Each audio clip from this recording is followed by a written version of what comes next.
ছোট পর্দা রানী রাসমণি বেজায় খুশি, ফেসবুকে লিখলেন বহু রাত জেগেছি, অগুন্তি ড্রাফট তৈরি করেছি, সুপারভাইজারদের সঙ্গে লম্বা আলোচনা চালিয়েছি, শেষ অবধি গতকাল ডিজার্টেশন পেপার জমা করেছি। এটা আমার মাস্টার্স ডিগ্রির অফিসিয়াল সমাপ্তি।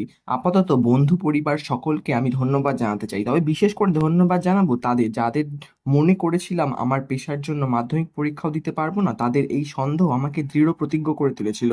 আজকে আমি গর্বিত, রেগুলার স্টুডেন্ট হিসেবে মাস্টার্স শেষ করার জন্য পড়াশোনার সঙ্গে তার সখ্য চলবে, স্পষ্ট করে দিলেন দিতিপ্রিয়া রায়। উত্তরে তিনি জানান, পিএইচডি করার ইচ্ছা আছে, নেট পরীক্ষার জন্য প্রস্তুতি শুরু করেছি, তারপর দেখি কি করতে পারি। আশুতোষ কলেজ থেকে গ্র্যাজুয়েশন শেষ করেছিলাম, 71% নম্বর পেয়ে স্কলারশিপ পেয়ে পড়াশোনা করলাম, এবার দেখি কেমন রেজাল্ট হয়, তার উপর নির্ভর করবে সামনে কি করব। বাংলা ধারাবাহিকের শুটিংয়ে যে পরিমাণ সময় দিতে হয় তাতে পড়াশোনা চালিয়ে যাওয়া কঠিন, তবে অসম্ভব নয়, সেই উদাহরণ চোখের সামনেই রয়েছে। তাই দিতিপ্রিয়া এমন পদক্ষেপ আরও অনেককে পড়াশুনো চালিয়ে যেতে উৎসাহ